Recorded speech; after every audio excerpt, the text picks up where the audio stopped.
Que Dieu vous bénisse et que la grâce de Dieu soit avec toutes les personnes qui me suivent, de près, mais aussi comme de loin, dans le nom glorieux, mais aussi puissant de notre Seigneur et Sauveur Jésus-Christ. Encore une fois de plus, mes frères, je serai très bref. Nous allons juste parler des églises que nous appelons les églises boîtes de nuit. Vous voyez le désordre qu'il y a aujourd'hui dans beaucoup des églises, alors que la Bible dit dans 1 Corinthiens chapitre 14, à partir du verset 33, que Dieu n'est pas un Dieu de désordre. Mes frères, avant le retour de Jésus-Christ, nous ferons le désordre dans beaucoup des églises. Cela ne doit pas vous surprendre. Ne soyez pas surpris par tous ces désordres que vous voyez dans ces églises boîtes de nuit là. Ne soyez pas surpris. Regardez que lorsque Jésus était là, lors de la première venue de Jésus-Christ, qu'est-ce qu'il avait trouvé? Il avait trouvé dans le temple de Jérusalem des gens qui vendaient des pigeons, des échanges, ceux qui vendaient des bœufs, beaucoup de personnes qui vendaient des moutons, des échangeurs de monnaie. Jésus avait trouvé un grand désordre dans le temple de Jérusalem. C'est ce qui sera. Dieu ne fait que ramener ce qui est passé.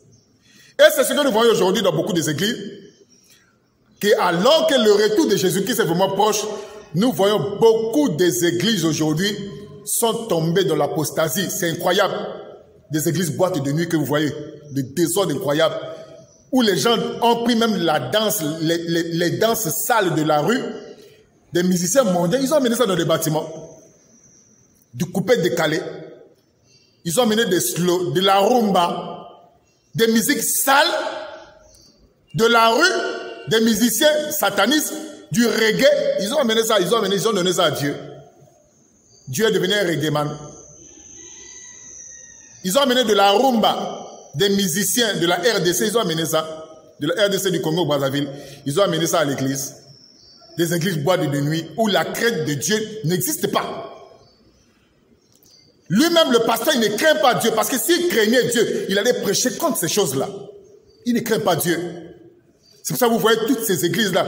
Les femmes s'habillent en, comment on le dit, en sexy. Sexy veut au niveau sexe. Sexy. Ça veut au niveau sexe. Même dans un bâtiment, les gens viennent comme... Elles vont à l'église comme elles allaient dans une boîte de nuit.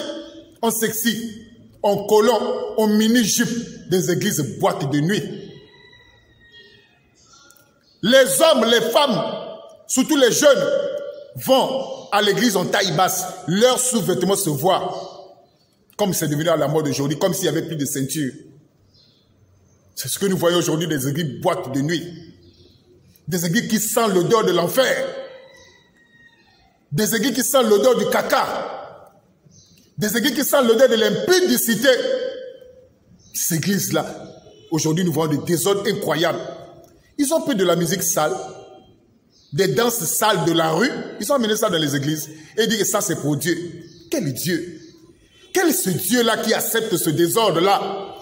Alors que Jésus-Christ, lorsqu'il était là sur la terre, dans le temple de Jérusalem, il y avait un grand désordre. Il a pris la chicotte. Et il a chassé tous ces gens-là. Il a dit, ne faites pas de la maison de mon père une maison de trafic. Aujourd'hui, nous faisons la même chose. Nous prenons la chicotte de la parole de Dieu pour chicoter toutes ces personnes-là. Pour chicoter tous ces pasteurs qui acceptent ce désordre-là. Sur la base qu'ils amènent seulement de l'argent. Amenez-moi juste de l'argent. Juste de l'argent. C'est ce que nous voyons aujourd'hui là. On fait une deuxième vidéo.